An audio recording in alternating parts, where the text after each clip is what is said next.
In this video, I'm going to show you how to craft a copper pickaxe in Once Human. This is actually very simple. So, press I on your inventory first, and go inside Memetics, and click Memetics yet again, and in here, you want to go inside Infrastructure, which should open up automatically already. In here, you want to unlock Smelting Essentials, and then Copper Pickaxe, okay?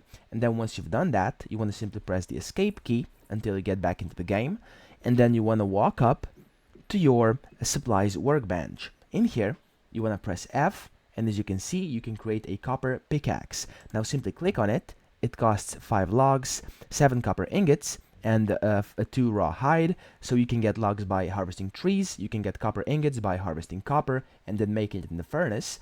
And then you can get raw hide by killing different animals inside the game. And then you want to press F to craft, and you've successfully crafted yourself a copper pickaxe, which allows you to mine more advanced ores and progress through the game. So I hope this video helped you out, and if it did, please subscribe to the channel and help me out as well.